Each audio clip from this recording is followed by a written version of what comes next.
So December 7th, I think. So now what? Now what are we going to do? Well, Mars is in retrograde. We're one day in. And those of us with Leo in our chart, Leo rising I have, Leo moon, we are reevaluating things in our life yet again. Things things come up that we deal with them. Things come up that we deal with it. We level up and we integrate, and it's really a whole lifetime process. So just enjoy it. You'll have hundreds and hundreds of dark nights of the soul as you level up and level up. So when you go through times that are being brought to us now, it can really, really hurt in the body in a physical way that makes it feel like you're depressed, you're grieving, someone close to you's died. It doesn't matter if you know death and you know that there's really no end, and you've seen other realms, you know you've switched timelines, you know that you're getting all these gifts right now that are coming online. Like I can see everything in New Earth, not exactly, but I can see the energy of it, and it's beautiful.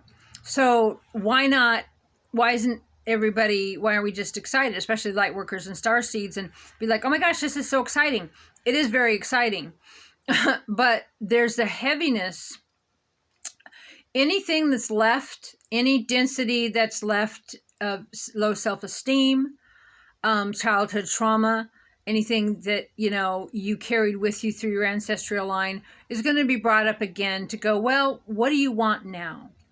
And so they say that those with Leo in their chart, so Leo moon, Leo rising, I think probably the Leo sun sign too, but in this retrograde until February 23rd, that it really is a refining of what do you want in your life.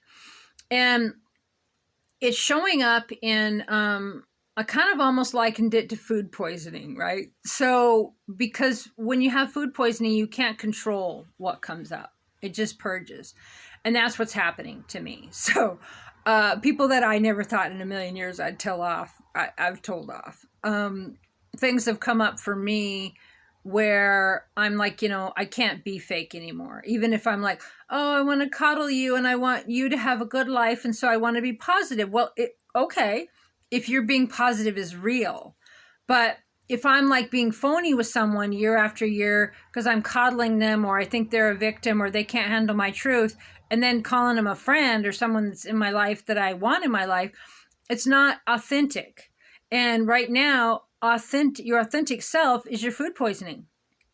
Wherever you're not being your authentic self, you're going to have a tower moment. You're going to throw up. You're going to tell people off. You're going to have anger and rage, and just run and do weights, and put your bare feet on the ground, cold water swim, whatever it takes to move through it. You will have anger come up at people that have passed away, people, it maybe even in other dimensions. I was going to say past lives, but we now know past lives to really be all at once, but in other dimensions. And so, you don't need to know where the pain's coming from, and you don't need to put a label to it. Just let it have its expression. And do some videos, maybe rant at people that you, crossed over, people that you won't talk to, or people you're in no contact with. I have been in no contact with my mom for about 4 years, headed into 5 years now. And I want that. I'm fully accepting with when she crosses over. She's probably she's 74 now. She passed away to me decades ago, really. She's a Jehovah's Witness. She doesn't approve of me or my lifestyle. She was verbally, and she was abusive to me as a child. And I always say to people, I really believe that if your parents were abusive to you as children and they're willing to deal with it as an adult, talk it out, and they're not doing it anymore, then you move on. Yeah, it's my stuff. I chose it before I came here to Earth, and I'm going to, I heal it. It's my stuff. It's my responsibility. But if adult parents still doing it to you, you know, get them out of your life.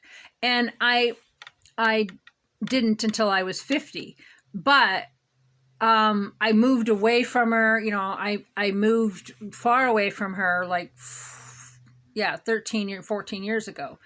And, you know, to get out from under that pressure too, of when she might pop over and when she might have an opinion of something and when she might, and, you know, our parents and our stuff just lives in our head. And so you're going to get tested. It could be the person at the grocery store. It could be anything at all that sets you off where you go, oh, and then all that pain comes in.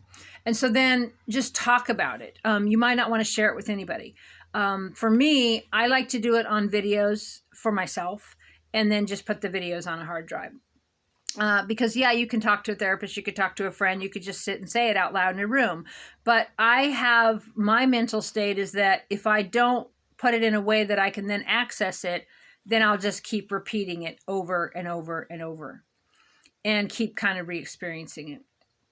I seen a video the other day, and this one guy was telling this other guy, you know, they were, I think it was like a mental health public service announcement sort of deal on TikTok.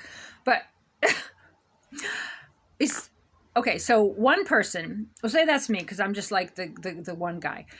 Okay, so I have thoughts all the time. I don't ever not have thoughts. I always got an inner dialogue. I'm always working on something. I'm worrying about something. I got PTSD. Something's coming. I've always got a thought going. I don't just sit here and not have a thought going. I will pause the movie a whole bunch of times and kind of surmise what's going to happen. I'll like write this book in my mind and that book in my mind and write this poem and that poem and stop it. Because something will inspire me. I don't just sit and just watch a show.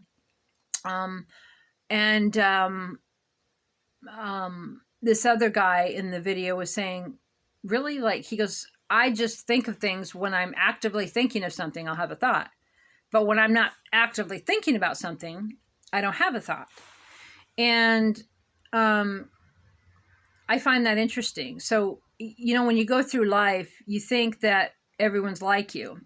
Like, I just thought that everyone had an inner dialogue and that everyone I thought the brain was kind of a thing that worked a certain way for everybody, right? But when people say they can just lay there and not have a thought, like, I can't even imagine not having a thought. I have constant thoughts. And so I don't remember why I was talking about that. But anyway, all right. So it's like 6 o'clock at night and I'm having some coffee. And this cup awesome? This cup was given to me. I was holding it like this. They're like supposed to be held like this, but it's too freaking hot. It's too hot to hold like this. So they're like right-handed or left-handed. And I actually prefer doing it in the other hand because it's too hot. At least till it cools down, right?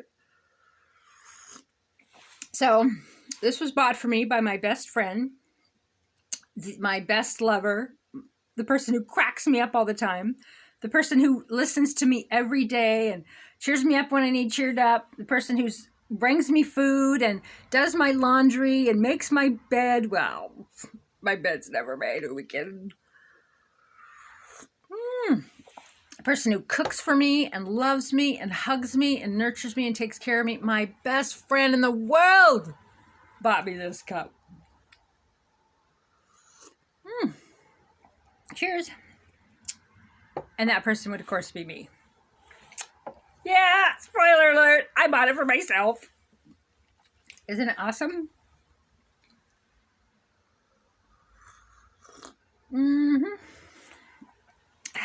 Okay. So we're going to see what Spirit has to say. We're going to talk about what now, what next, and all that. Okay, so let's put this back a little bit. And let's bring this thing over here. We're going to burn some sage. And we're going to do the whole deal. So you wake up depressed. You wake up heavy. You wake up thoughts already churning and burning and durning and yeah. So what are you going to do? Well, let's see. I guess what we're going to do is, ignore them. No. Here's what we're going to do. Okay. Let's put this back here and let's do this little cleansing ritual. And then I'll bring the camera closer because I know you like to be really close to me and I know how much you love me and stuff. So I mostly, I do these videos for myself because I love myself. I'm a Libra with a Leo moon and a Leo rising, and I just cannot get enough of myself. Like, it's just serious around here. So, if other people watch my videos, they do, they don't, whatever. See, the thing is that I watch my videos and they inspire me. And I bring through an energy and a code that I need to bring through. And I'll watch my videos years later and be like, wow, I'll just stumble across my own videos where Spirit's giving me advice and I'll need it at that moment. And like yesterday, I woke up with some heaviness and I just intuitively went here, went there, and then I put up a Ryan video. I do this Ryan channeling with Linda Lovett. She channels and I ask questions. And I was about a year and a half ago, I'd asked this question about waking up depressed or whatever, and Ryan had answered it. And so I just came across it again yesterday after all that time. And so then I posted it on the Ryan channeling Linda Lovett. And it was about, well, let's do this first. Let's cleanse. Okay. I guess I got to finish that thought first. Okay, so it's about every morning waking up in some sort of density because of what the collective's going through right now and what we're going through individually. So wake up with a thought or something kind of churning and ground on Mother Earth. You can put your feet on Mother Earth, put your hands in the water. Let's talk about, magnesium, potassium, minerals, kind of help, but doing a cleansing ritual where you're cleansing all that energy from the night, from the what other realms you've been in, what other dimensions, whatever the collective's doing, you cleanse all that energy. You bring all your energy back to yourself, cut the cords. I call all my energy back from everyone that's thinking of me or everywhere my energies went, and then I neutralize it and I turn it into the highest form of love and light and send it back to all these parties that have thought to me or all the places I've been in any dimension in any timeline. And so doing that every morning. And so we're going to kind of do that now. So first, we're going to cleanse the room that you're in, cleanse the room that I'm in. And let's see here. Ah! What are you doing? I don't know. I'm going to let you see my crystals here while I do this. Okay, so... So, with these crystals, I wed myself. Oh my God, look at them. Just kisses. Kisses. Okay. So, these crystals have something to say to you. So, listen. Okay. Cleansing the room that you're in. Cleansing the room that I'm in. Raising the frequency of your room and my room. Cleaning any negativity in your life in any way. All the way back to the source. All the way back to the root of where originally that negativity came into your life. I call in all available angels. Mother God. Father God. Jesus. Saint Germain. Mary Magdalene. My guides and angels. Your guides and angels. And I neutralize any negativity in your room. I banish the negativity in your room. I banish the negativity between you and me. I banish all negativity. And the sage went out. You know what that means?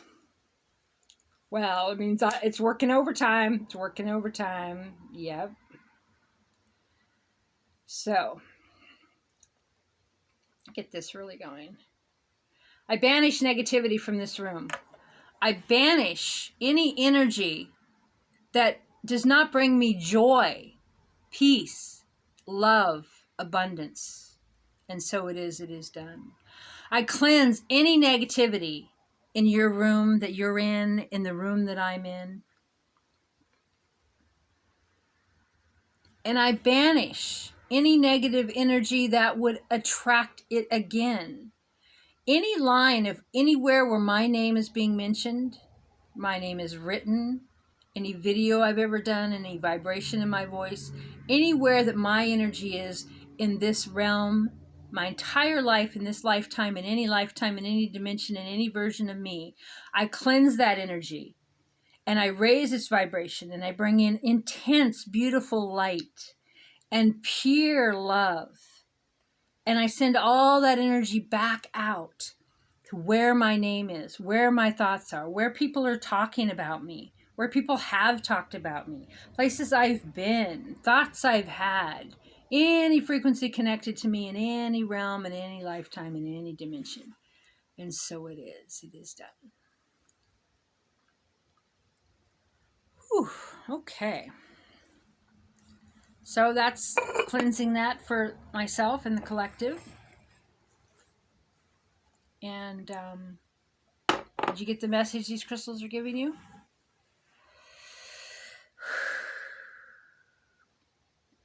Thank you, Mother God, for this day. Thank you, Great Spirit, for loving me today. Thank you, God, for solutions today that were not available yesterday. I am the light. I am the love. I am the truth. I am. Thank you, Great Spirit, for my warm home, food, and people who care about me. Thank you for my entourage of spirits and my higher self, Cryon and the Pleiadians, and all the information that comes to me that's so synchronistic and timely. Thank you, Spirit. Thank you for assisting me to let go of everything that does not bring me joy, peace, love, and fun. I ask that you assist me, Spirit, and all those listening, to remove anything from my life that is not fun, joyful, peaceful, loving, and kind. I ask that you keep any energies away from me that are negative or low vibration or that don't want my highest and best. I ask that you assist me to raise my frequency, that I do not draw people to me that wish me ill well or that want to set me up or that don't have high integrity. Thank you, God, for loving me today. Spirit, I ask that you clear the energy for the collective of the density that has happened tonight, today, overnight, last night. All of the pain that's rising up to be healed, I ask that you neutralize it. I ask that you bring in large amounts of love and light to Mother Earth and to every heart, every human, every animal, every waterway, every plant, and raise the vibration of Mother Earth and her people. And I ask that you do this every single day. And as we move further and further into New Earth, and we refine more and more, removing darkness, removing density, becoming more and more self-aware, I ask that you comfort us, that we be able to quickly move through the grief and the heaviness and the density and the illusions of human emotion. Spirit, I ask that you help me and all who are listening on our journey here on earth to master our emotions. I ask that you clear the energy in my field. I ask that you bring through whatever chanting or information, words, toning, whatever it is that I need to hear today and to share with the collective, and whatever energy is of the highest and best to bring to Mother Earth, I ask that I make myself available to bring that energy through, those light codes, those sounds, and I ask that you assist me, Spirit. I ask that you purify this room and that whatever energy I bring in now and whatever I talk about has purity and integrity and love and truth. I ask these things in Jesus' name, in the name of love, Mary Magdalene, my guides, all that is beautiful and pure. Amen, and so it is. Okay, well, there you go on that one. Okay, so let's talk about something here. See what Spirit's got to say. Okay, let's move the crystals to the side. They're still going to be here with us. They're just not going to be on, camera. Because, well, I don't need a reason. I don't need a reason. How dare you insinuate I need a reason? Okay, calm down, Leo Rising. Calm down. It's okay. You're just fine and dandy. Oh, hello. Okay, so let's see what Spirit's got to say today. That monkey, the monkey mind's like, you shouldn't be having coffee at 6 o'clock at night. Oh, really? Well, I got up at. Oh, you're negotiating, right? So, like, I'm in trouble. You've got that parent in your mind, right? Of you shouldn't do this and you shouldn't do that, and you should do this and you should do that. Okay, so Spirit's already going. Okay, so no more shoulds in your life. There's nothing that you should be doing. Nothing. Everything is changing. Okay, the way money is being made is being changed. It's an illusion, right? Blockchain, all your creations. I mean, why are people? Okay, I don't. That's the wrong kind of tone I want with that. AI is so freaking incredible right now, right? So ChatGTP, you can talk to ChatGTP about, like, to say, be my Socrates. What did I read the other day? I posted it on my YouTube channel, so you can check that out. But asking ChatGTP to be your therapist, your Socrates mentor or whatever, and to give you advice on this or this or this. It's all about the prompts, okay? Now, when AI is creating art, like for my books and stuff, I have to be literal. So I have to know how to describe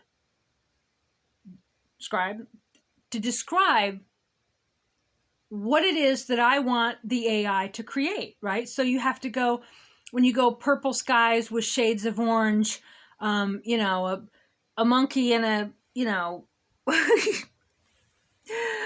an orange and white striped shirt, red pants, riding a bicycle, and describing the bicycle. And with the AI's development so fast, you can go into the documents and rechange things. And whereas before it kind of just give you something you copy and paste. Now the new chat GTP model, where you can kind of work with the AI to refine your stories. So also, be working on, like, what is my writing style? Okay, so sitting down and writing about, the docks over the bay and the beach and beautiful places I've been and just my starting over again. I've wrote so many things in my life and they're everywhere. But starting over again and writing, and then letting the AI read your writing to get your writing style. And that way, when you ask a question, it's more humanized and it's in your style. And so it's just fascinating. I have stories and novels and things I've written for 40 years now. I've written things, since I could write. I've written poems and stories, and who knows where they all are now. But I'm very excited at not having to work with an artist. I do have artists in my life, and there's different ways you can. But I'm very excited about being able to use my words to illustrate my books. And there's such a learning curve with all the AI stuff to have AI create images, but it's just so beautiful. I don't know if you see my stuff on TikTok or somewhere out there, but I have some pictures out there of mountains, Snow-Capped Mountain, and autumn trees and a river. And when I described it to Grok on X, I didn't know if I described it right, but when I saw the picture, I teared up. Like, my heart just filled and I teared up.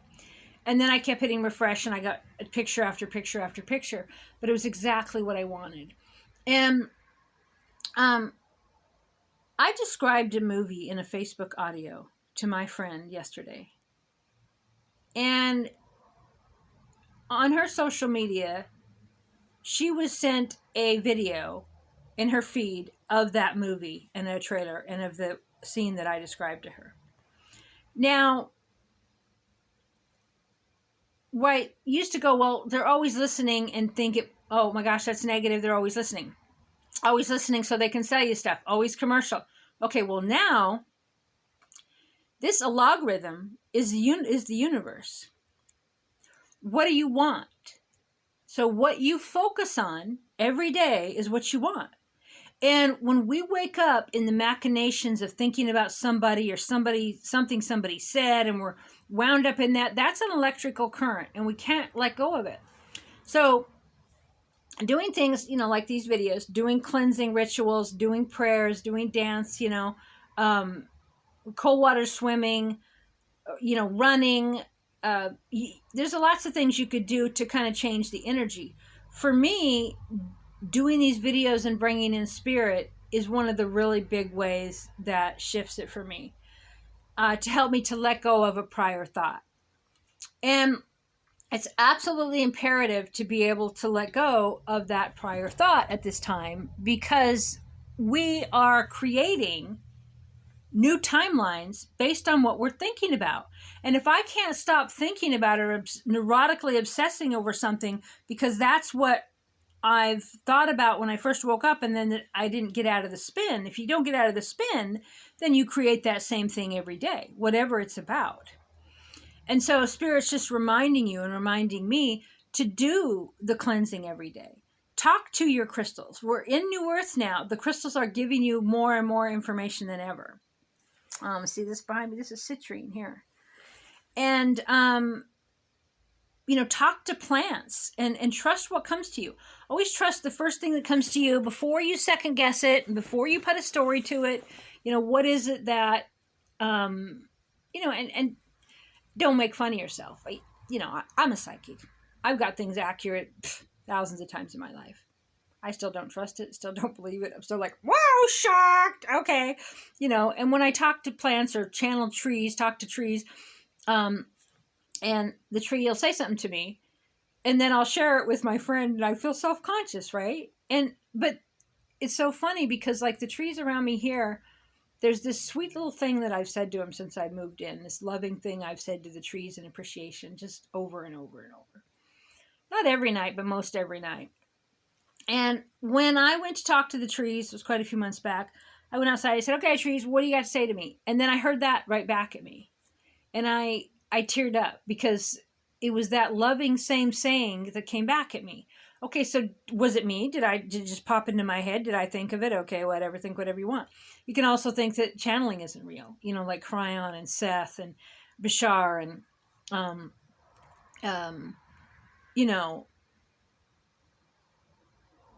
it's about trusting yourself. And I've not always done that. I do tarot, but it's not, So what I'm saying is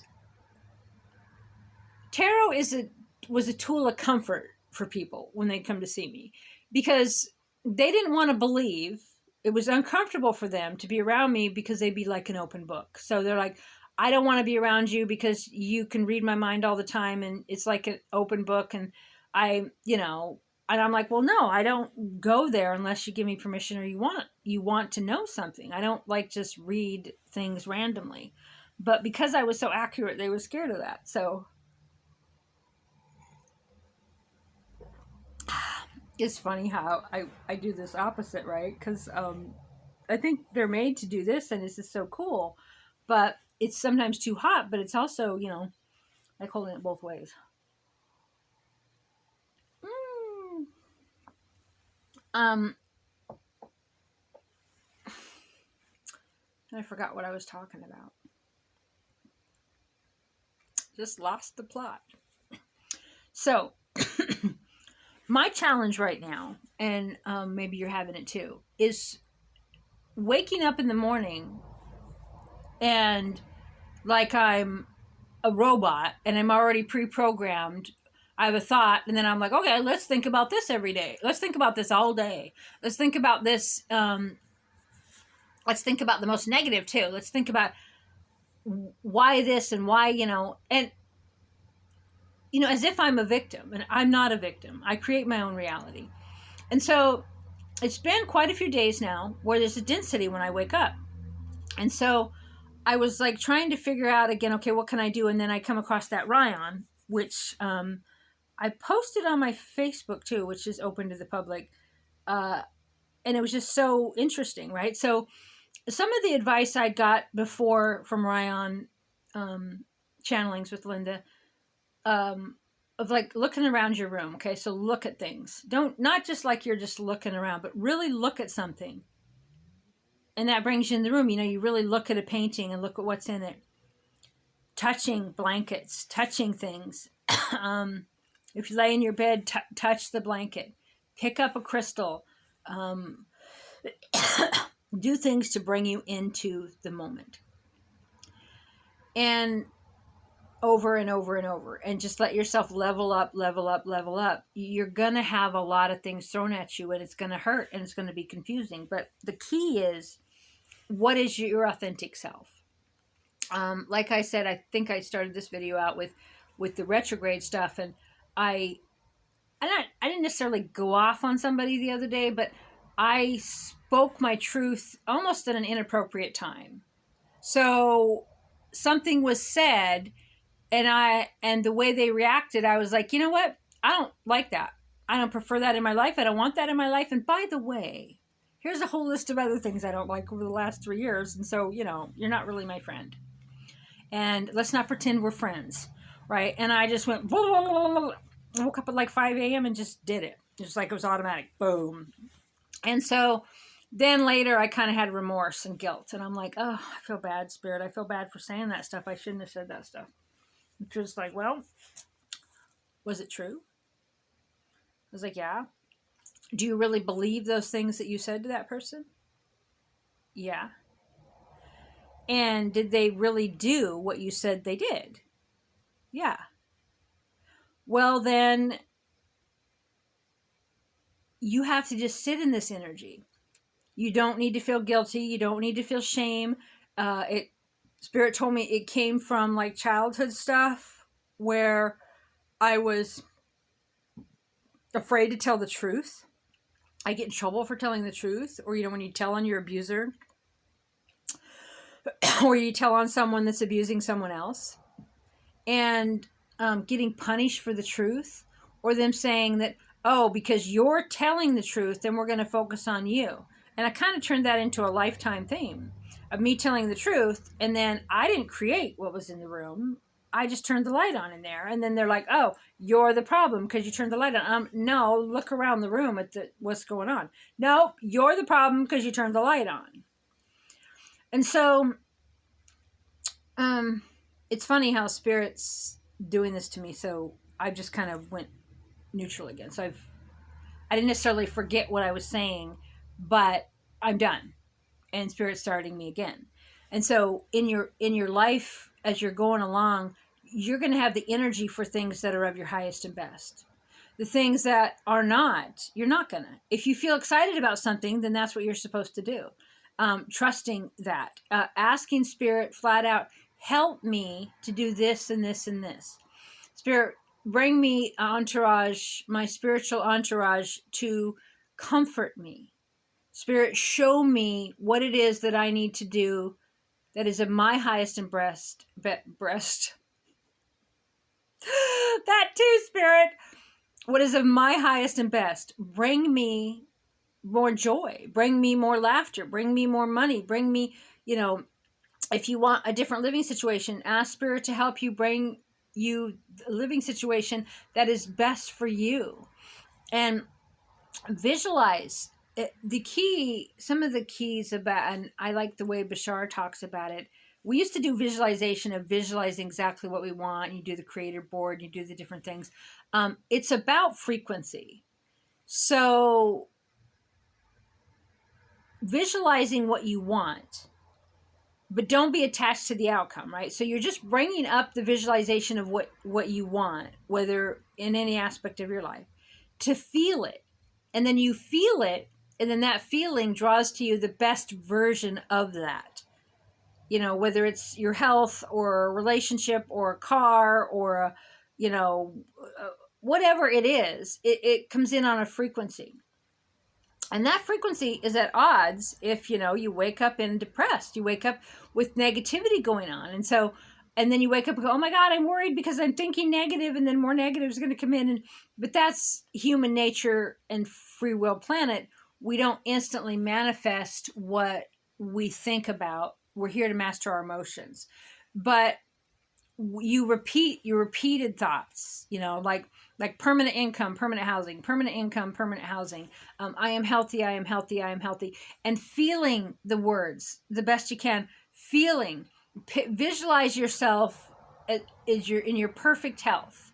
Visualize your muscles how you want them, or your body how you want it, or and there's nothing that you can't shift. It doesn't matter if if you read the Raymond Grace stuff, Raymon Grace, and he's a dowser, and his book is pretty cool. He's got a lot of videos on YouTube. It's this old dowser guy, and kind of reminds me a bit like Willie Nelson. And doing the dowsing, so doing the pendulum, the counterclockwise, where you remove negativity, remove energy. You do it clockwise, where you're bringing things in. He worked with water, changing waterways, changing the frequency of water, working with people that had like a crippled leg or whatever, and taking them back to the moment before that happened, and kind of like either moving them in time, or some sort of psychic surgery or timeline shift or whatever. And then the leg was no longer injured. And I now know psychic surgery to be a timeline shift.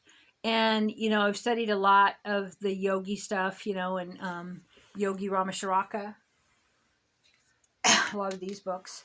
And, but I think I have bilocated when I was a kid, but I don't bilocate, but there are yogis that do. And I lucid dreamed more in my 20s and 30s.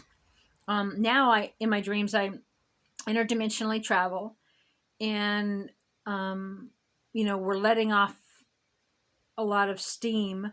Like Ryan talks about that the more we're doing in a day, the more stuff we're seeing on the screens and processing, and then that's in our dreams to release. And, but there's also, like school, there's interdimensional travel, there's so much that I do in my dream, and sometimes I know I'm dreaming. And over the last couple of years, a lot of dreams of that I'm someone else, right? So I'm visiting someone else. So I'm visiting this consciousness that knows me to be me and look like this is in another version of me.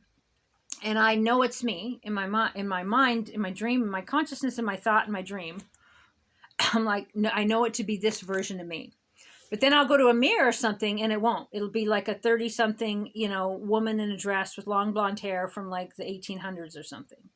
And I'll be like, oh. And the other night I had a dream, and I knew it was me or whatever. I'm there. So, or interdimensional travel or whatever. And I looked down, and my legs were hairy, very hairy, dark hair. And I don't have hairy legs. I don't have dark hair. Never really had that sort of thing going on. And so, but I still knew myself in the dream to be this version of me. So a lot of that. And about a year ago, maybe it was 2 now, I was really going through some really deep depression stuff. And I ran into a version of me in my dream that was this version, but a few years back, I think. And I I saw me standing against a wall, and I just was so sad, right? And I just saw it. And when I woke up, I visualized it and went back into the dream, and went and talked to her, and told her, what was next, and comforted her, and said all this really cool stuff. And so I had done that work a lot in my, I don't know, just back in the day, where you go and change a memory. So I used to pick one like my father, if he would tell me how stupid I was or whatever, if I brought him the wrong tool, or if he asked for a crescent wrench and I brought him a different kind of wrench and he'd just go off or whatever, I would bring up the memory and change the memory, and he'd just be so sweet and so patient. And it changes the charge in you. And the more you do it, it changes the charge. And things like the Mandela effect, like reality shifts and timeline shifts, when we change something in the present, we change something in the past, and that all time is at once. And I think that kind of stuff's fascinating. But I want to go back to, so what I was saying about the AI stuff. We are, we're in New Earth, baby. It's over. Okay, their political games, their corruption, hiding cures, the courts of opinion, just some lawyer becoming a judge and going, yeah, here's what my opinion is. Those days are over. But the dark is going to give its last hurrah, and that's what it's doing now. And there'll be some things. And the Spirit's saying, just hold steady. What's your truth? and sometimes it might hurt like hell because it's going to feel like loss. But the I don't want to say the sad thing, the clear thing, the truth of it is that we're always completely alone. We project people around us that are a version of them that we believe they can be. And some people are, the background players, the NPCs. And what we believe people are to us, that's what they are to us, based on our own triggers and traumas and learning to master our emotions. So when we feel alone, it's like, yeah, but I'm always alone. And so I would always say, because in my 20s and 30s, I wanted to die a lot. And the biggest part of that for me is I was like, I came to the wrong planet. I'm not supposed to be here. I'm lonely. And I had plenty of people around me, and I was in a relationship. I had family. I had business. It wasn't about having people around me. It was about that I missed home. I missed my tribe. I wanted to go home. And it became kind of common knowledge around some of my friends. I'm like, I want to go home. And then they're like, yeah, well, what she means is she wants to die, right? So you can call it suicidal if you want to, but I didn't want to take my own life. I just didn't want to be here. And that shifted over time, more so in the last 12 to 14 years of realizing 100% why I came here, and to being here to hold the frequency for Mother Earth and her people, and the spiritual work that I'm doing here. And I could see the frequency that I was holding. I could see my relevance here. I knew that I would be going home, and that I carried that entourage and my spiritual family with me. I had to just tap into them. And spirits reminded me of that again, and that feeling and that residue that I'm waking up with in the morning, that, yes, sitting down and doing these videos and bringing in spirit, and yes, sharing the videos with others, but also so they're there to remind me that I'm not alone, and that this density that I'm releasing for myself and my family line and for the collective. And I do this every single day. And I came here to do this as a light worker and a starseed. And even like in 2012, I wanted to die every day. Like, I was like, I wasn't suicidal, but I was like, Spirit, I'm done. I'm done here, right? And then I lived in a car for like 7 years. So I'm like, what am I doing here? Like, what is the point of this? And watching people come and go, and I'm like, just sitting here, right? Well, that's it. I'm the watcher. I'm the street preacher. I'm available for people that, when they need something, Spirit sends me there, or comfort people. I would sit and pray with people. I would, just hug people or listen to people cry and interact with people and help people lift things and move things. And I just lived in my car and moved in and out of people's lives, raising the vibration where I could. And then times dealing with my own dark night of the soul, and survival, and finding food, and letting go of the whole social norms of, you got to have a shower every day, and you got to eat 3 meals a day, and you can't drive faster, you'll die. If you don't have food or water, you'll die. And you got to have a job, and you got to have a career, and you got to have, like, every single thing that and I thought that I'd already let go of that stuff. I didn't believe in that stuff, but I really let go of that stuff. And I remember my 20s spirit told me that I will know that I succeeded when I had died while I was alive. And so, having everything, and I did. I had a relationship, I had new cars and boats and four-wheelers, and we were millionaires, and a real estate company and a bakery and a ranch, and been there, done that. And I grew up in a single wide trailer. So I grew up in that, and I went to that, and then I lost everything in my knew to be my life, because I had a spiritual calling to do my light worker stuff, to bring down corporations, or to change. Well, when Barbara Marciniak's book Bringers of the Dawn first came out, that was given to me by a then friend. That's another really weird story about that person.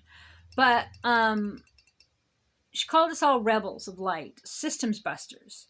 And that's what I've done, busting the systems and bringing in light. And a lot of light workers come in to bust down the systems of the old.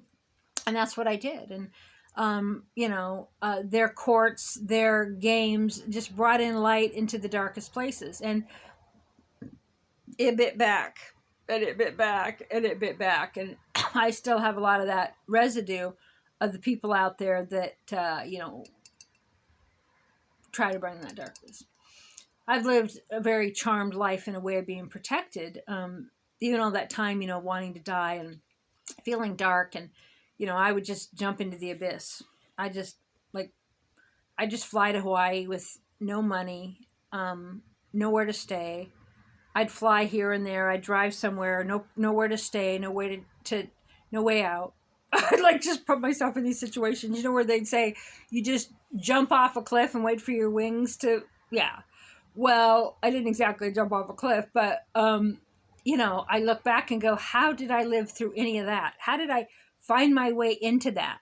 And I guess kind of that's what I did with Earth. Okay, go down there and now find your way. I mean, looking back, what in the hell was I thinking? Just fly somewhere, not have anywhere to live, not have any food money, not have any plan, just jump and then find my way out of it.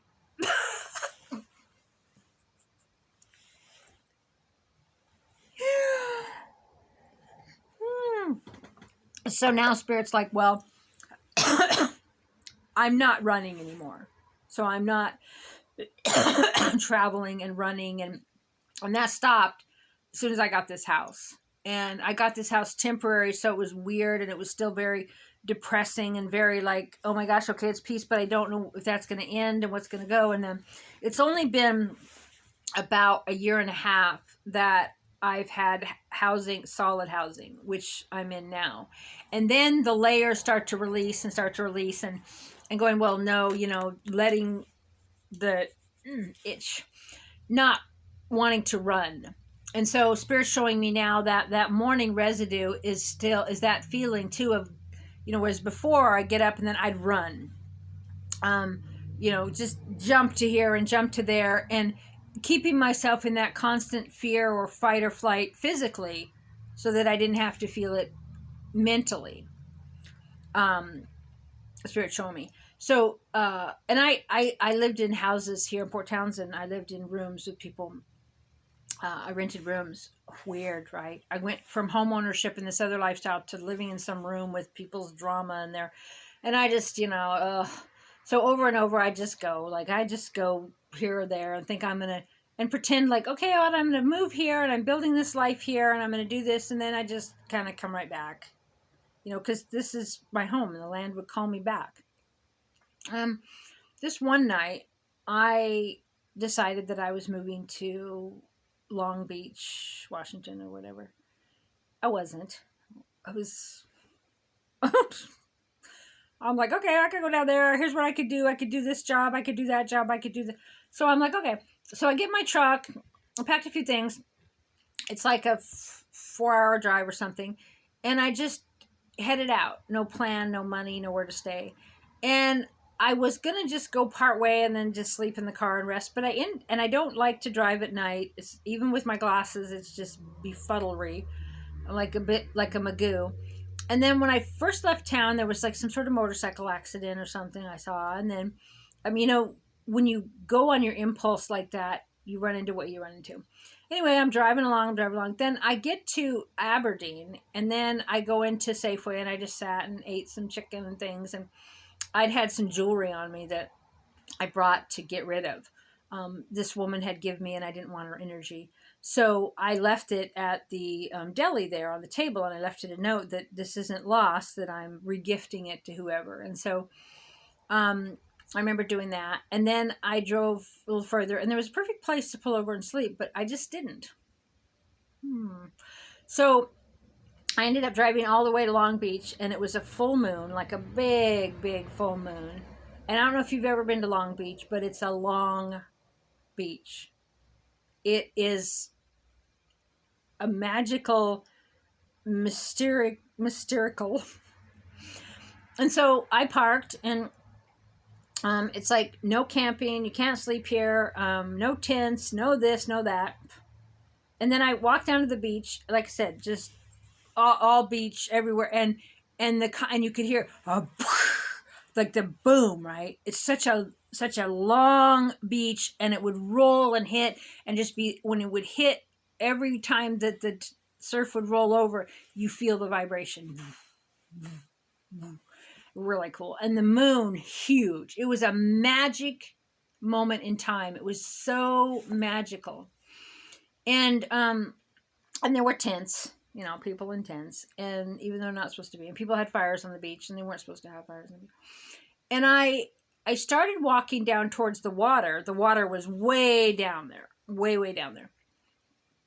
And like I said, there's a whole bunch of beach areas. So then I seen a vehicle coming and just racing down, and spinning dunes and the whatever. And I was like, oh shit, right? Like, I don't have a flashlight. I don't have nothing. There's no way for them to see me. And they're zipping around, right? So I'm going to get hit. Like, I don't know what to. And it was weird. So I'm like, I don't think it's a good idea to like walk around on the beach when there's vehicles and there's different things going on.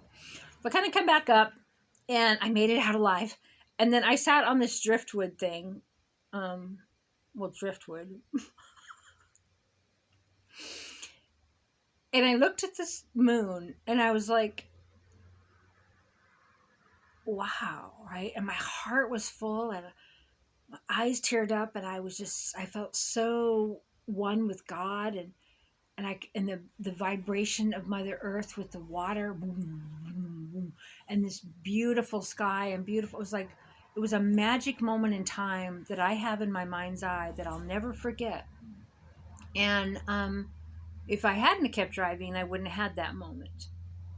And then I went back up to my vehicle, and I'm like, well, it says no camping here, no sleeping in cars, no this, no that. And I'm like, So I went to sleep in my car. And I woke up at about, I don't know, I think it was like, I don't know, maybe an hour or two into it. And I kind of look up, and there's a cop and a ranger, and they're just parked there, and they're just talking. They didn't roust me. They didn't bother anybody. They're just talking. So that made me nervous. And then I slept in about 3 or 4 in the morning. There was somebody going through all the garbage cans, getting the cans for recycle. And then at daylight, I went and walked on the beach a little bit. But, it's a long ways down to the water. And there was not really like anywhere to get the internet or whatever. It was, anyway, I drove through this coffee place, and then I got the coffee, and I got a lot of photos out there of this day. You don't really know that that's where it's at, but of me in this brown hat, like kind of like I was an Australian outback type hat. And I just got my coffee and went down to the beach. There's a different direction. It was like, there's so many ways down to the beach, kind of like in Hawaii, where there's just way after way after way.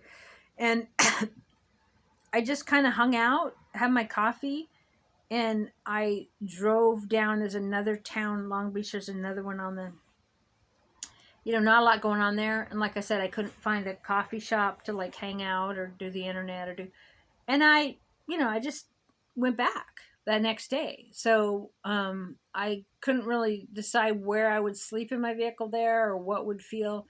And then I just came back to Port Townsend.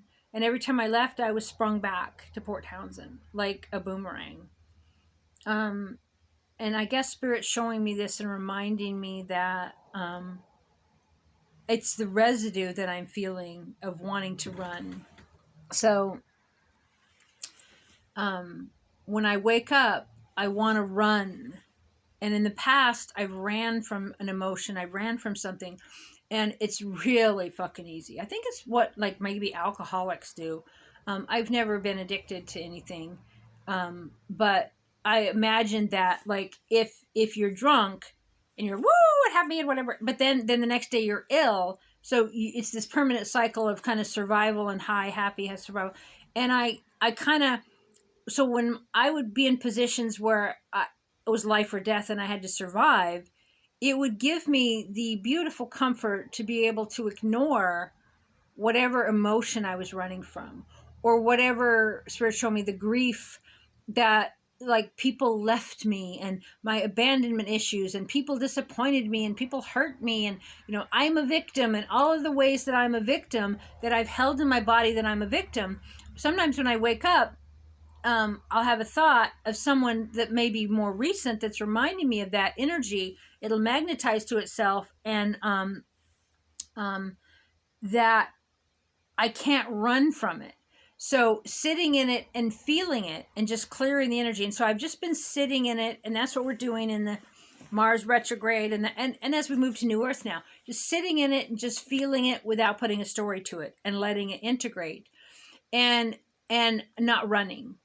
So now I'm not running from it, like I'm not going to the computer and obsessing over some issue or like focusing on some project. I'm just sitting with it. And it's not very comfortable. It's not a good time, but dissolving it. And I get a little pissy with Spirit. I'm like, every time you tell me to just sit with it and dissolve it. And I've also, Spirit's told me it isn't going to come back. Spirit's like, well, it hasn't come back. It's something new. It's another layer. It's another layer. It's another layer. Blah, blah, blah, blah, blah, blah, blah, right? Does it ever end? Well, it does. It refines and refines and refines as we get more crystalline, more crystalline. But gals like me, I always told Spirit, like, I didn't think I would come back. Like, this is my last life. Well, Cryon laughs. It's over and over in the Cryon channel. He says, you'll be back and you'll want to come back, right? Like, you didn't come here to do all this work as a light worker and a starseed to bring Earth into the new Earth, all this beauty and all these new buildings we're going to have. And free will is going to be, like, there's no more corrupt courts, no more corrupt doctors, no more oppression, no more corrupt money systems. All that cleared, and you finally have worked for that, and now you're going to want to come back and experience it. Because there's certain things incarnating on Earth that you don't do anywhere else. And emotions, for one. And entities, I think Cryon said Cryon's never been a human. I know Ryan, that Linda Lovett channel, said never been a human. The Dragon Collective I channeled the other day said never been human. And so being human and experiencing emotion and mastering emotion is something coveted and different, than all the other places where we might incarnate.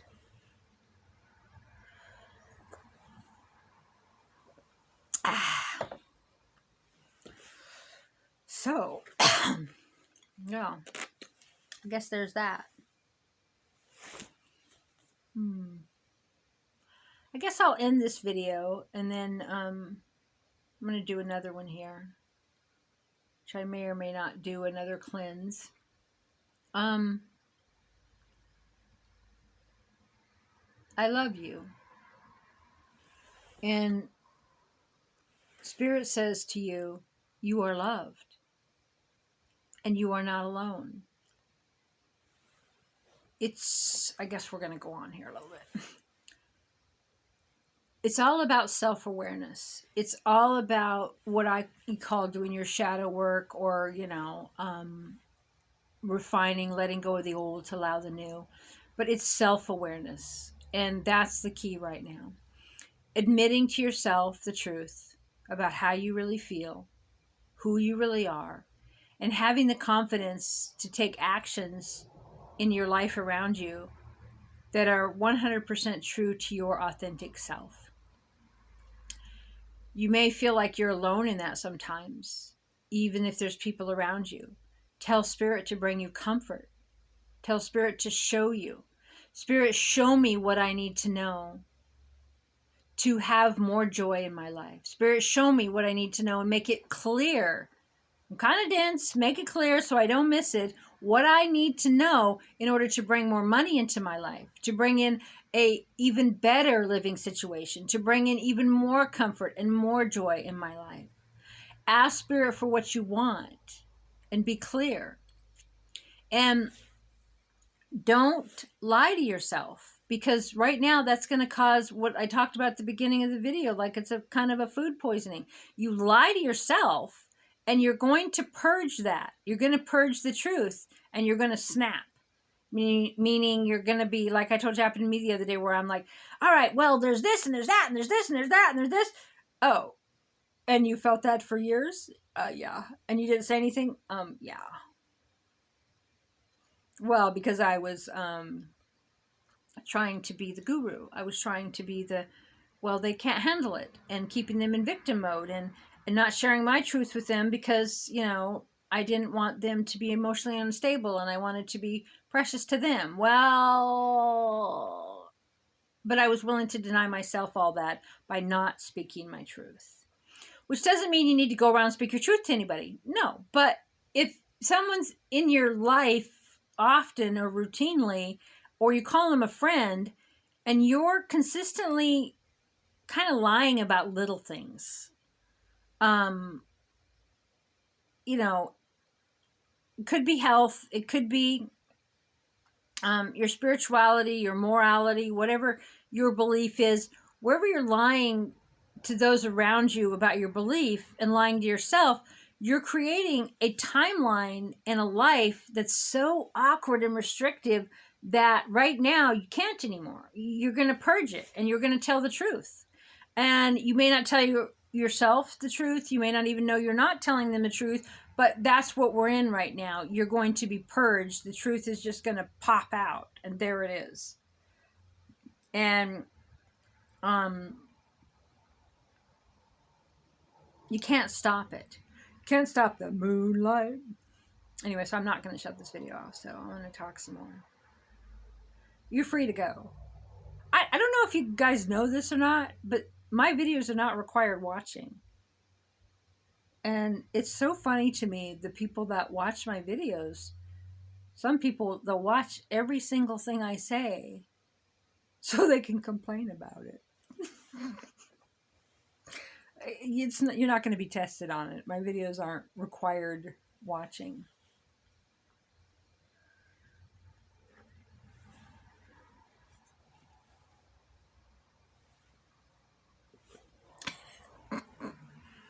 All right, Spirit, what else you got? What do we got here?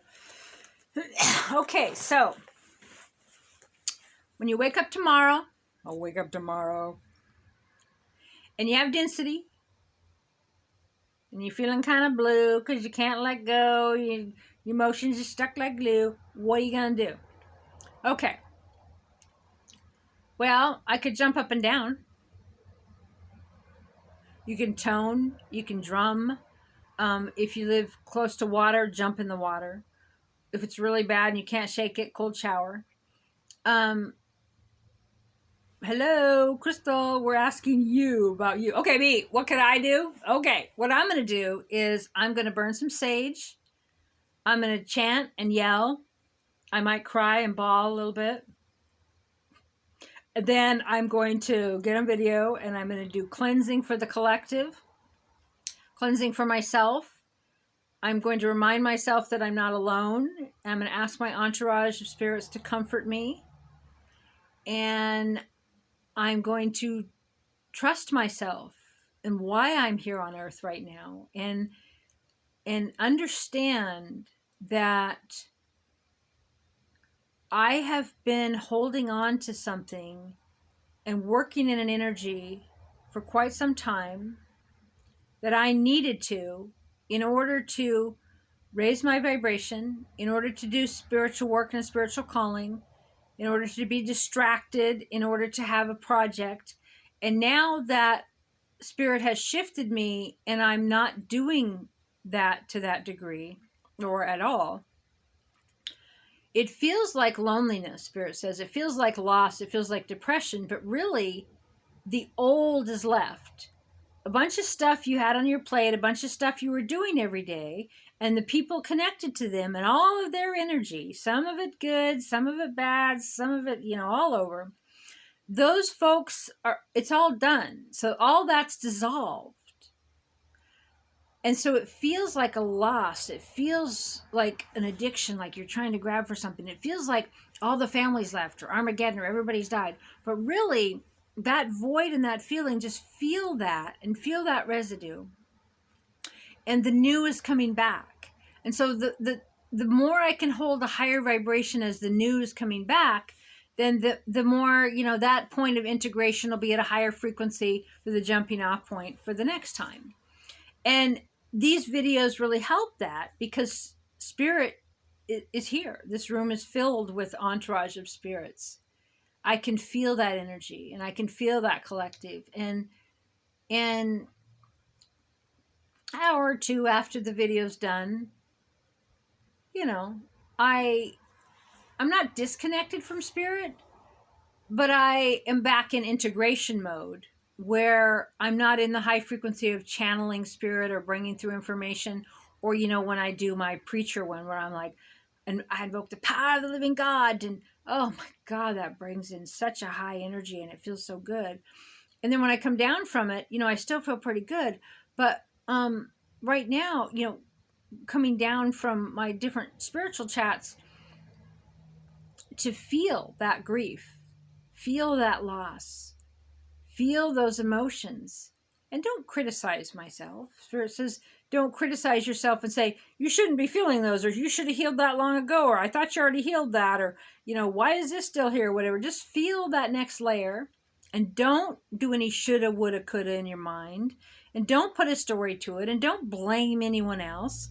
I'm not a victim. I've created my reality, and if I've created something I don't prefer, I can create something else. Now, when those blues hit you, it's almost like you really are stuck in that. But it comforts an addiction, you know, just like any other addiction. And so you're like, oh, you know, yeah. And so you stay in it. I had something come up, I don't know, sometime in the last 24 hours, and I just felt awful. And I was like, just starting to feel depressed and down and feel icky. And again, reminded, boom, that came from a thought. A thought did that. So a new thought could do something else, right? So find the better thought.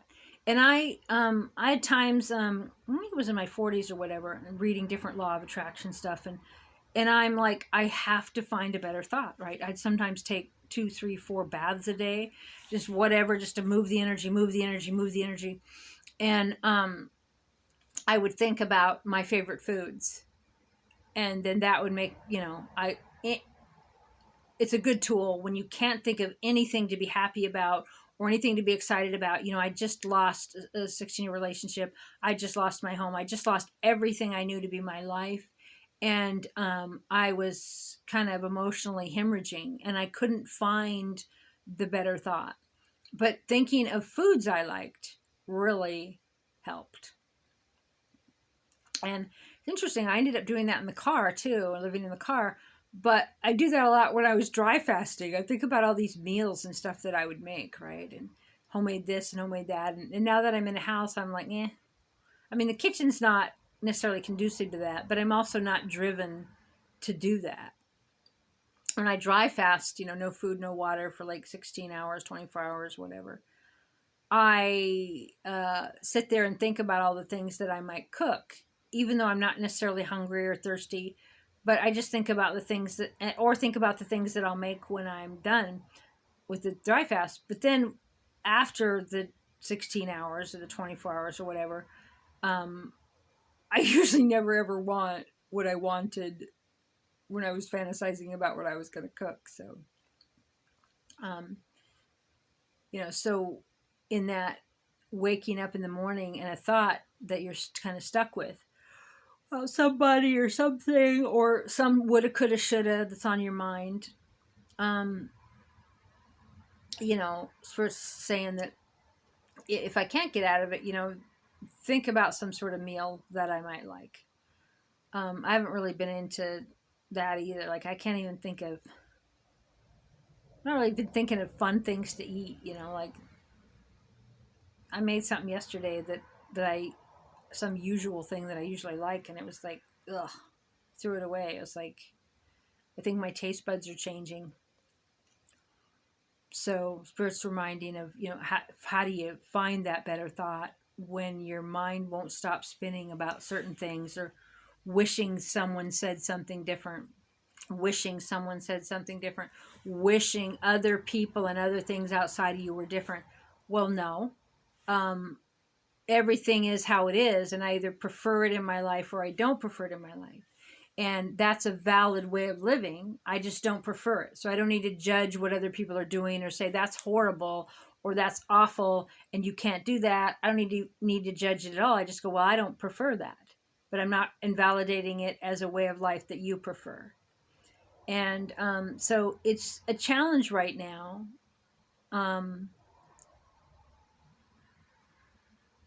I'm being challenged right now, and a lot of people in the collective are being challenged right now to move through a new density and to not give it a label of a past density. To go, oh, I'm always depressed and it's always like this and life is this. It's a new density. And also remembering that what you're feeling is not all yours.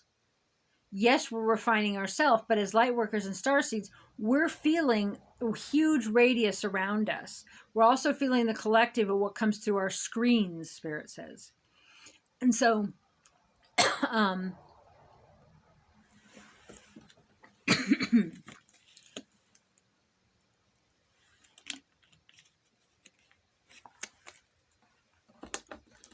so just bringing the energy up and clearing for the collective. And then you don't really have to know like who did what or what it was all about or where the root of it is. You just clear it. And then asking Spirit what it is that I need to see and make it clear for me. What do I need to know? What do I need to see? And what's the goal? Like, do you want to feel joy? If you want to feel joy, focusing on the opposite every day is just letting Source know you want the opposite. And I always roll my eyes at Spirit with that, because it's like, well, yeah, but if I don't want to feel bad, if I could get out of feeling bad in that moment, I would. And Spirit's like, no, you wouldn't. Because feeling bad in that moment is comfortable. It's easy. It's addictive. It's makes you write. It makes you feel poetic. It makes you feel, oh, woe is me. And so you like it. I don't, right. Okay.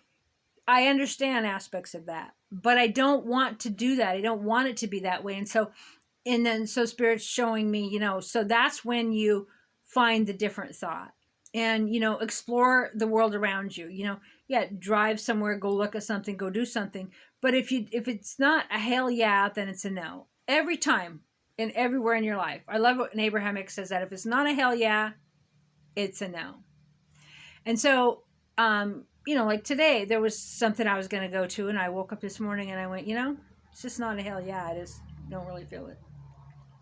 So I didn't.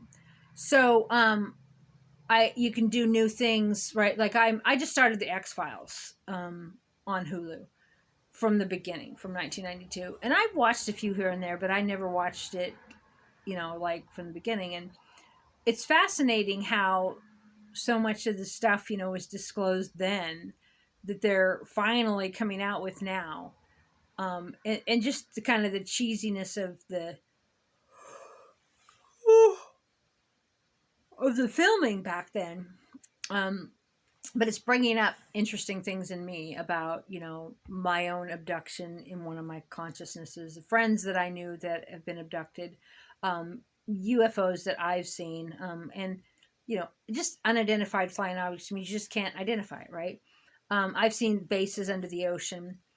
I've seen beings up in the woods. I've always known about this other level of supernatural. I seen spirits when I was a kid. I seen a marching band in my house when I was young. Going down the hallway, I can still see real clear. Like I wasn't asleep. I was seeing things that in other dimensions. And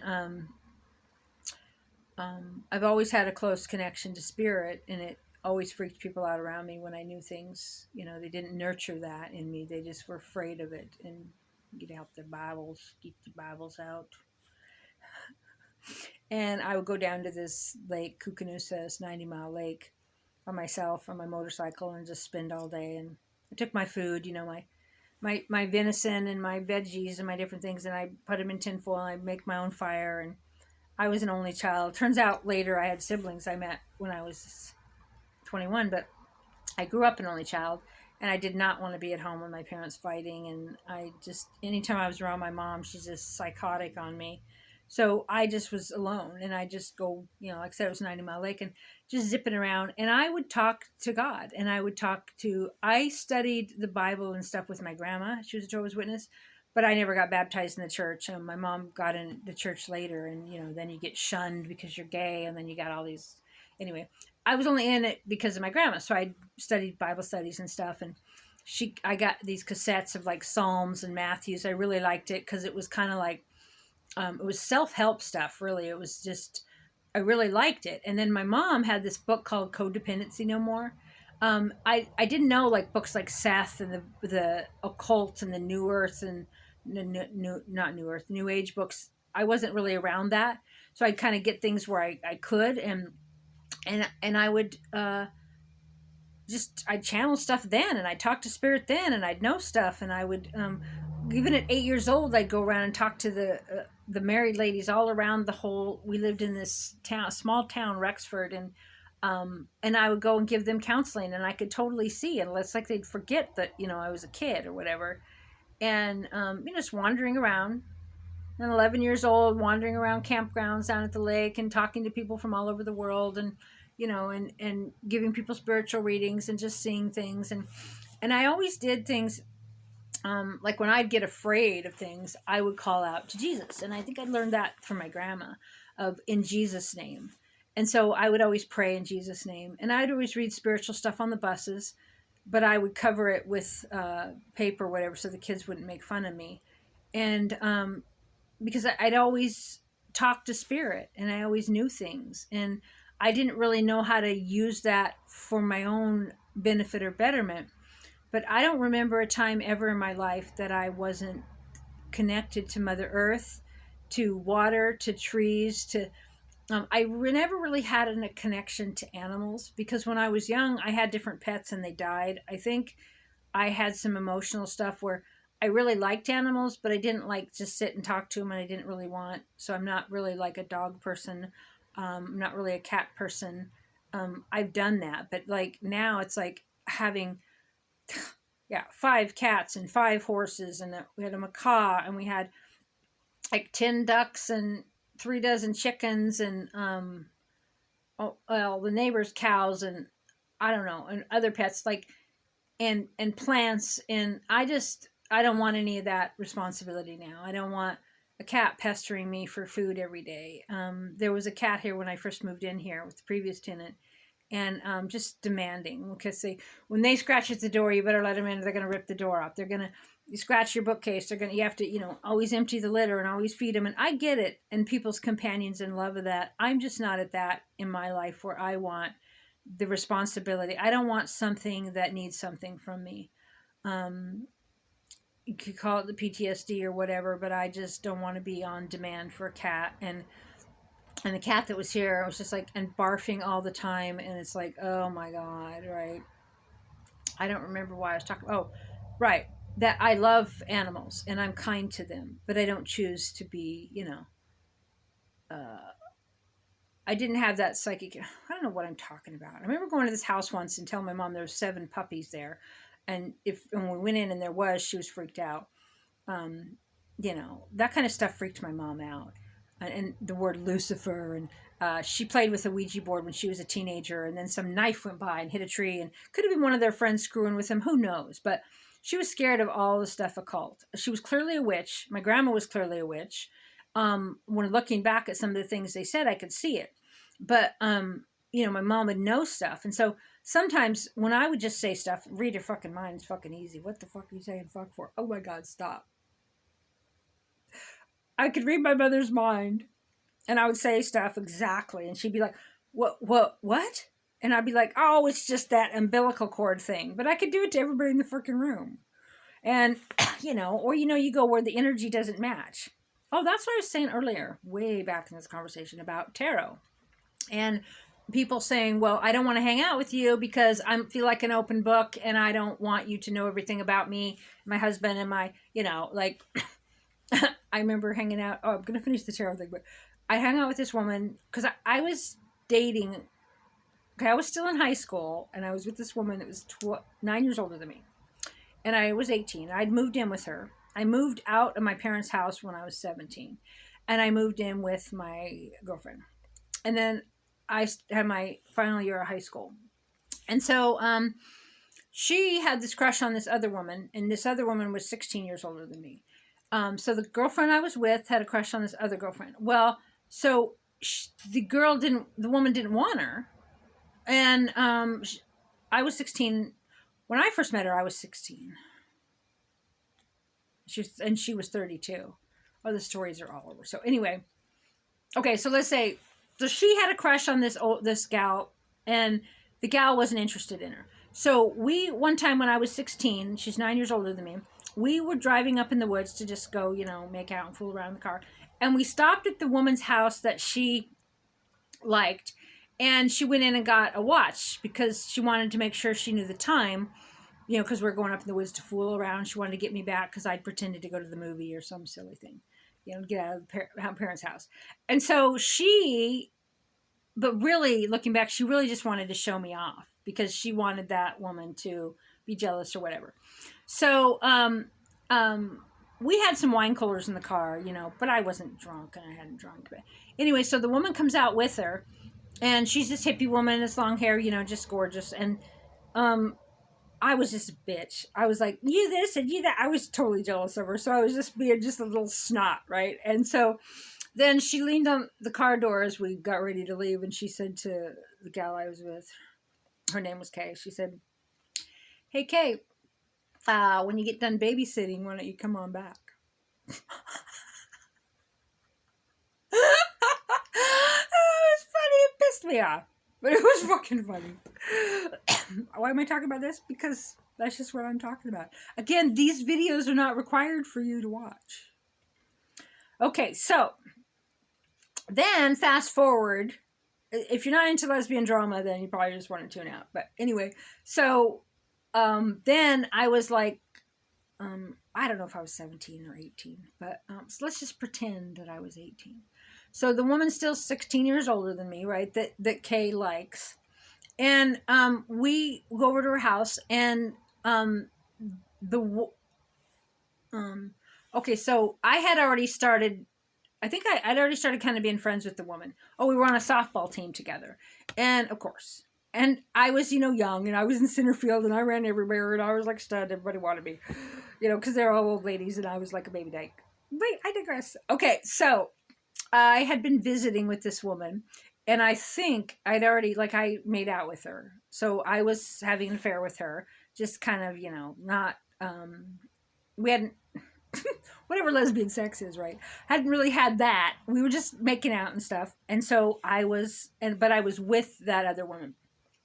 So then we all ended up, so Kay and I went to this other woman's house, and we're just kind of visiting. And then Kay used me because she wanted the other woman. So she used me to get the other woman to kind of seduce her. So we all had a threesome. But this conversation is getting a little racy. But Kay was, she was on her monthlies, on her moon time, so she didn't take her clothes off. So at any rate, we did whatever. I'm going to stop the details. Apparently, I've gone a little bit off the things here of how the actual scene worked. So say the scene's just over. And then Kay's asleep. I thought she was asleep. And I'm like in the middle, and I'm like falling asleep. And then this woman says, I can't believe I finally got you in my bed. And then Kay sat up, and she goes, let's go. And then we left because, it backfired on her because the woman fell for me. Naturally, of course, right? So then, and I'm living with Kay, and I'm going to high school, and I'm like 18, so I'm signing myself out. I'm a senior in high school, and the woman's 16 years older than me. Anyway, so then I joined the army.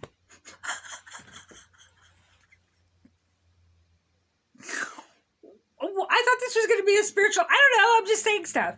But anyway, no, I had already joined the National Guard my sophomore year. So I was in the National Guard like 2 years in high school. And so I was living with Kay, and I was going to go away to, boot camp after I graduated. So I graduated, and she's getting ready to move somewhere. This other woman lived with us. That's a story for another day.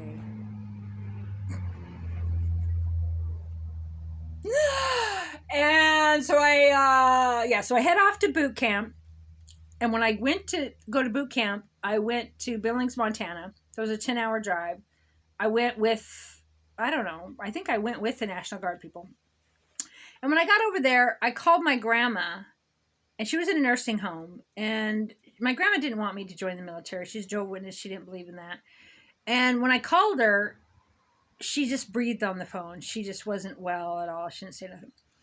I ended up calling another friend. And she said, you don't have to go. Like, you don't have to join the military. Like, you don't, like, what do you, like? And I think then I called the woman that I'd been seeing and visited her, and I think she said something similar. Not the woman that I was having an affair with, not the woman I was living with, because by then, I'd lost interest. Anyway, no. Okay. There's lots more stories for another day. That's not this story. Yeah. So my parents came over to have a last meal with me before I flew out to boot camp. And I decided that I didn't want to go to boot camp. I just wanted to be done with the military and just go home with them. So I went in and talked to my sergeant or whatever, I don't even remember then. And it was right before Desert Storm. So it wasn't wartime, right? So he told me just to go AWOL. He's like, just go AWOL. It's not, we're not in wartime. It's not a thing. It's not going to be a thing. And so I just went back home with my parents, and I just didn't follow through with that. I'd already been in the military for 2 years, waiting to graduate or whatever, but I hadn't went the official next step. And so then my grandma died the next day. And then within the next following months, my official paperwork were that I got out of the military on a deathbed wish. And like I said, it was before any of all these wars that have been in since then. So it was like 1989, 1990. Well, my grandma died in the summer of 89. So yeah, the summer of 89. So it was about 19. Okay. I don't know why I'm telling these stories, but Spirit's just kind of showing me this stuff, and I'm just re-looking at it. So, I don't remember what I was... Oh, so then I moved into this little house, this little studio place by myself. And because, the woman I just told you about that I was with, she thought I was leaving to the military. So naturally, of course, she already moved in with someone else.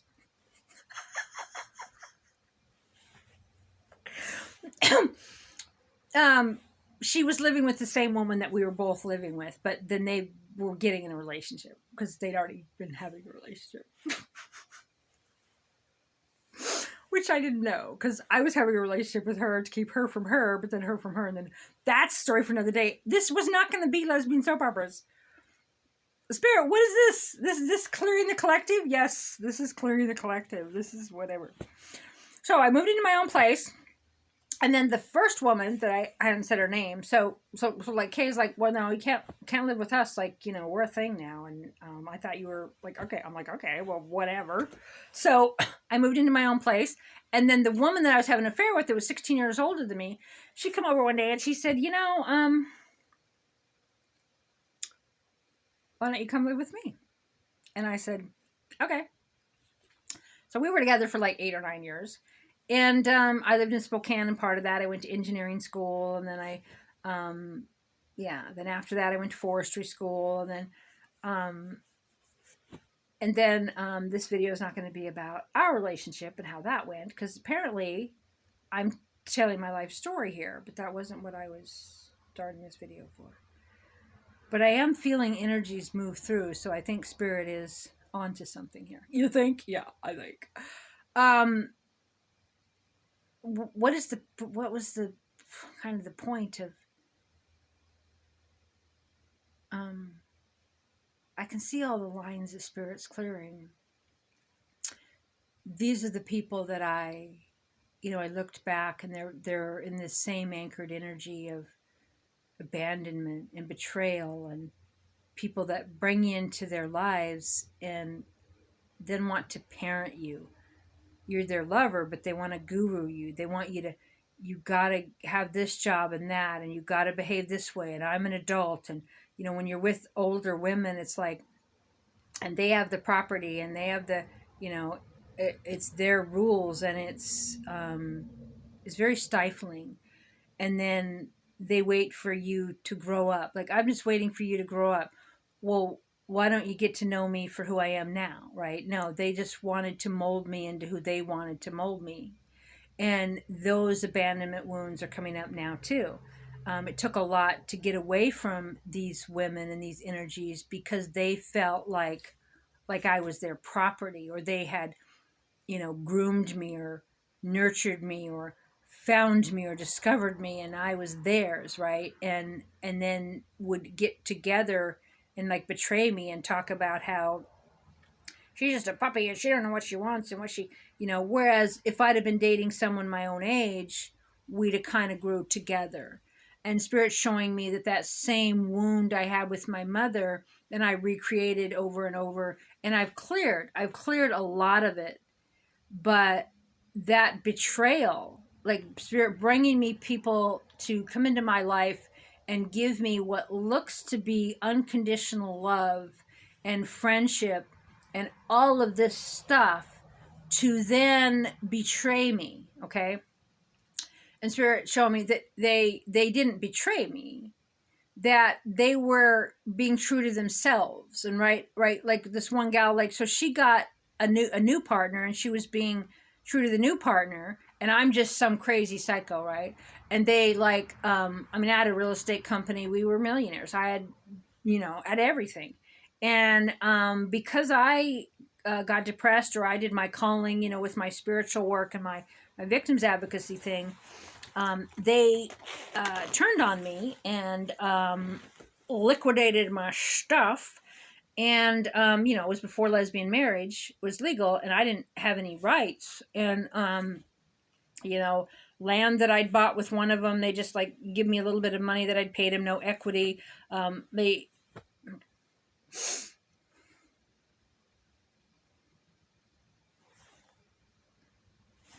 People that loved me betrayed me and left me for dead. And then everything that I'd built in my life, land that I'd bought, things that I'd bought and built and worked my ass off for, they weren't dynamic. They didn't make this money. They didn't buy a property for $300,000 and then sell it for $1.3 million. Everything that I did and that I worked for and I created, they fucking stole, and they did it from the vantage point of being my lover. And Spirit's showing me this root pain of this betrayal. But really, I am not a victim, and I created that. And it's not, I allowed myself to let people older than me rule me, judge me, control me, make me get jobs I didn't want, make me prove myself over and over, and then slam me and bully me and, oh, you think you can write? Oh, you think you can do this? Oh, you can think you can do that. And that's rooted in everything that's coming up for me now, and a lot of you in the collective. Of people that you go, well, they betrayed me. Well, I betrayed myself by not standing up to them. I didn't know I could live in a car. I didn't know I could leave them. I was the young one. So I'm just this young, cool baby dyke, right? And I'm in softball, and I'm in center field, and I can run everywhere and catch everything, and I'm awesome.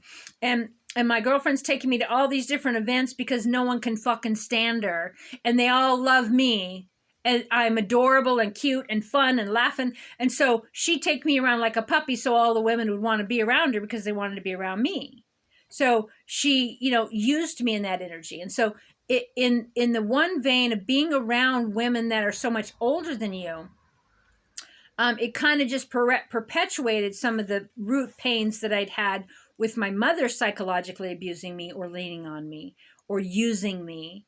And so Spirit's showing me that that line is still there, and then it's being brought in with new people being brought in to kind of be a microcosm. And this is happening to all of you, bringing in like a sample tray, a microcosm of the macro of what you experienced before, to open you up and to break your heart and to feel that again, to feel that betrayal, because really it wasn't betrayal.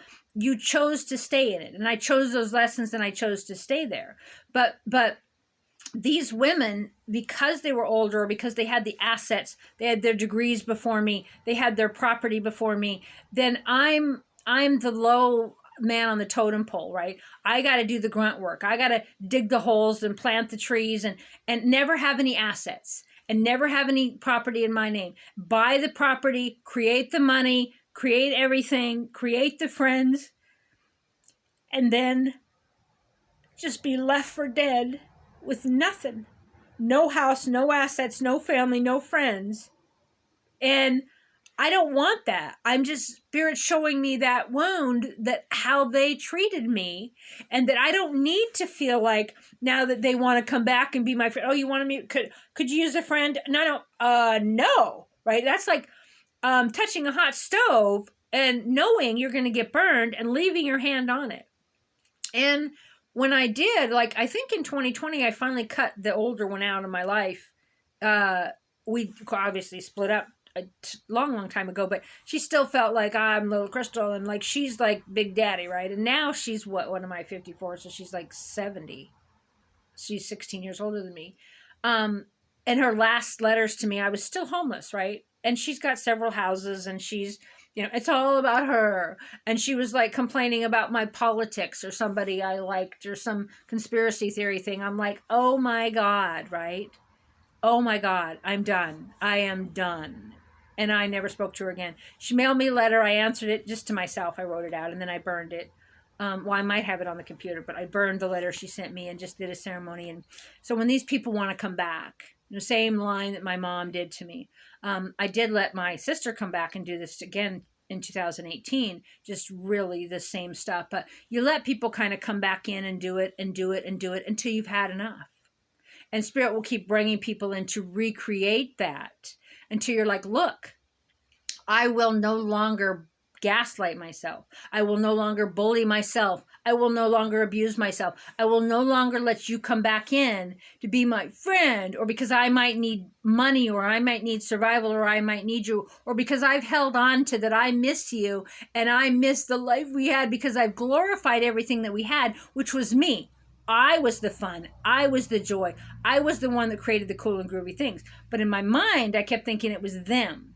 So I'd let them back in, right? So then you get these tests over and over where you go, okay, I'm not going to let you back in anymore. No. And it might hurt because you kind of might want them or the things you thought was good, but you're like, no. I don't want to be friends with you. I don't want to play games with you. I don't care if you're my sister. I don't care if you're my mother. I don't care. I don't have adult children, but for you, adult children, doesn't matter who it is. You don't let them back in to do it again, because they'll do it again.